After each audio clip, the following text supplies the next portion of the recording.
Perfect. Good response. This is our second day of the summit. My name is Glenn Freeland, and I serve on the IFB board representing the province of Alberta.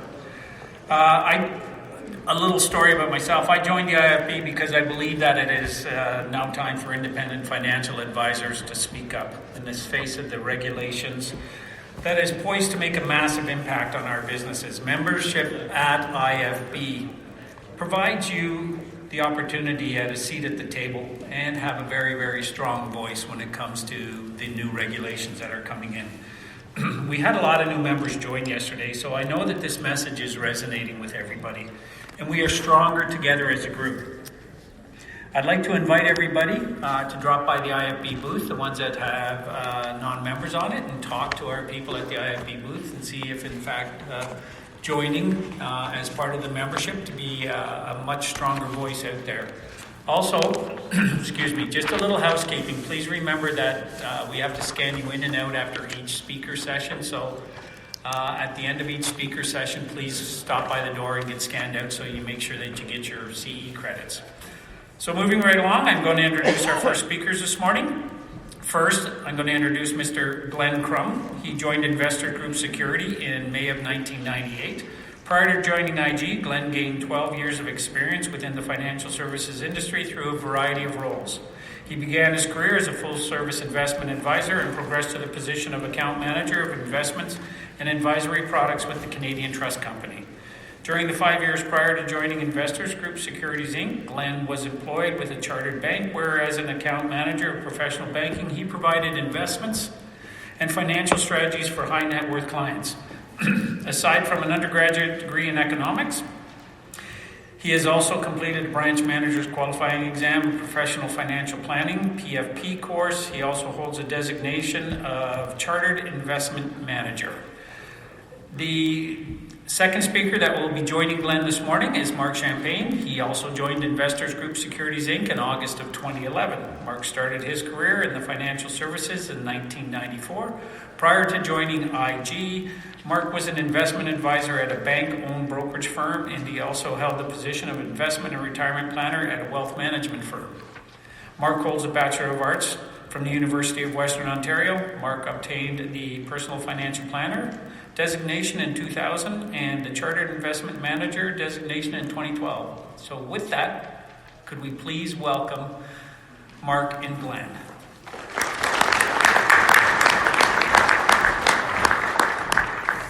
Thank you, Glenn. Good morning, everybody. Thanks for showing up so bright and early for our presentation. As Glenn mentioned, my name is Glenn McCrum, and along with my colleague, Mark Champagne, we thank you for the opportunity to speak with you today. We at IG Wealth Management is pleased to share with all of the IFB members here today some of our high-level views and experiences that we believe is driving change within our industry, both from an institutional as well as from the point of view of our financial planners. We will address key change elements in this presentation and how they are affecting product choices and, by extension, the professional life of our consultants and how they manage their practices in response to that change. So what is the kind of big picture overview? What are the cogs within the machine that are really driving that change within our industry, at least from our point of view at IG Wealth Management? There are 5 major components to it. The first that I'm going to talk about is global wealth and its picture. What are the factors that might include that change within the demographic market where wealth is concentrated? Next would be the evolving regulatory framework that we're all experiencing. The changing face of the product offering within our industry. The ever-increasing presence of technology and the changes that it both offers to us as opportunities as well as challenges to integrate it into our practices. And lastly, and perhaps most importantly from the point of view of our group, how we can continue to position our role to the benefit of our clients. Where is the money? If we look on a geographic basis, the majority of the money on a global basis is concentrated within mature markets. Within the North American market, there's approximately $86 trillion represented out there. That, by far, is the largest on a global basis. As you can see by the graphic, half of the world's wealth is concentrated in North America. Obviously, the majority of that is within the US market. However, what is left over after the US market represents our collective pool from where we draw our clients. So the need is great for people like you to provide financial leadership and retain and grow your client asset bases and position yourselves as offering effective and efficient intergenerational transfers of wealth. Who's our competition? For us at IG Wealth Management, we view our competition primarily as the bank-owned brokerages as well as the bank branch distribution network. It's not hard to see why. That's where the significant portion of the money currently sits. They have the most clients who we hope become our clients through showing a value-added proposition. So if we have clearly established who we are competing against, what should be our segment of that target market that we are trying to solicit? Who do we identify as needing our services the most, as well as offering appropriate levels of compensation to run our practices? So if we segment that market share that's currently within those channels, distribution channels right now, we can see what group do we want to be targeting. Obviously, if you look at that slide, it's the high net worth market. It's quite intuitive that the wealthiest Canadians hold the most wealth. So if your goal is to target that segment that offers you the greatest potential of your practice, you need to focus your efforts to that market of high net worth individuals and tailor your service offering and your products to satisfy their needs, requirements, and wishes. Where's the growth? Where's the growth of that sort of industry going forward? Where is your market growth going to come from? Well, if we take a look at this, in terms of if we've identified that high net worth market of $1 million plus, and we look from a period of 2016 out to 2026, that $1 million plus high net worth market is expected to grow by a compound annual growth rate of a little over 6%. By far, that's the biggest segment that not only has the money right now, but will continue to grow that asset base. So the rationale is not only to go where the money is currently, but to target that fastest growing segment. The $1 million plus category is expected to grow by that significantly above average compound growth rate. Drilling down further, which age demographics within that high net worth marketplace offers you the greatest impact? Well, as you can see by the portion on the right-hand side of the slide, it's the recent retirees and the established retirees that will control the majority and represents the majority of that high net worth marketplace. The growth rate within those two categories are also significantly high. It's between 7 and 8%, depending on which segment we're talking about. As Glenn sort of led off, that some of the regulatory changes that are affecting our lives at Investors Group IG Wealth is also affecting you folks out there. And it's not just in Canada, it's global.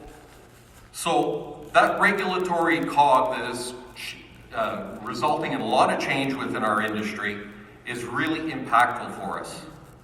Changes that are taking place on this global scale for us in Canada, as you well know, being CRM1 and CRM2, the client relationship model, those are acronyms that have brought about fundamental and sweeping changes to how we communicate with our clients and our responsibilities.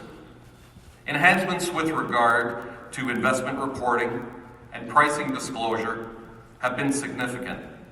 There are still changes still to come on a more targeted basis with regard to morphing from not only know your client, but know your product. And with the plethora of product that's available within the marketplace, that is no easy task. Those will affect our professional lives on a day-to-day basis, responding to our clients' needs, meeting the regulatory requirements, having a service offering that's appropriate, having a product mix that's appropriate. The biggest impact that I've seen over my career, when I started my career 30 years ago, we were just at the tail end of front-end load being kind of the predominant load structure within the industry for managed product, i.e. mutual funds. As my career morphed, DSCs made their appearance. But that product evolution, as we see it at IG Wealth Management, has been that historically the bulk of our management solutions have been built around DSC product. That's where our advisors, our financial planners, have earned the majority of their remuneration over the long period of time. Like many other institutions, this DSC product has been the driver for our individual advisors as well as us as a corporation. But facing these changes within the industry, starting in 2016, IG Wealth Management made the decision to cease offering new DSC investments.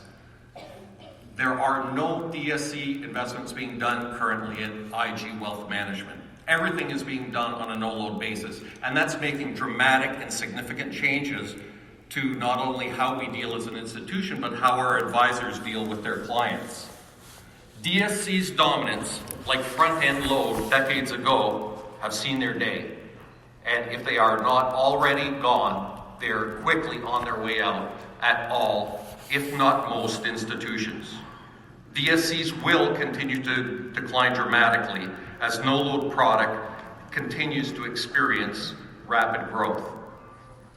So what does this rise of no-load mean for our advisors, our consultants, our financial planners? When new money flows into mutual funds, where's it going right now? As many of you know, the overall asset movement as it relates to mutual funds does follow an ebb and flow. Obviously, you can see by this slide that 2014, 2015, and 2017 were relatively good periods for mutual fund sales in Canada. However, as you can see, 2018 was not a banner year for mutual fund sales. But even in that year, the only positive growth was for no-load product.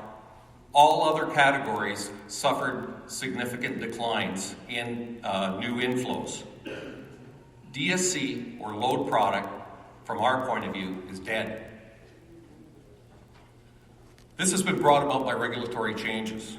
This has been brought about by evolving client expectations for their financial products and how they pay for those products. That also impacts their relationship with their advisors. These changes are not unique to Canada. These changes are on a global basis. Some areas farther ahead of us along that road, some areas within the global marketplace behind us. But make no mistake, the load type of situation has morphed from whether it's DSC to a no-load environment. How are our advisors, how are our consultants dealing with that? How do they position themselves within the marketplace at that point? As I mentioned, like many of you, our planners derive a large portion of their overall compensation from load-based product. What does this demise of DSC mean for us as an institution and for our advisors and their practices? How do we meet this change head-on? Well, we first and foremost, from our institution's point of view, must make sure we have an extremely strong and well-developed financial planning ethic.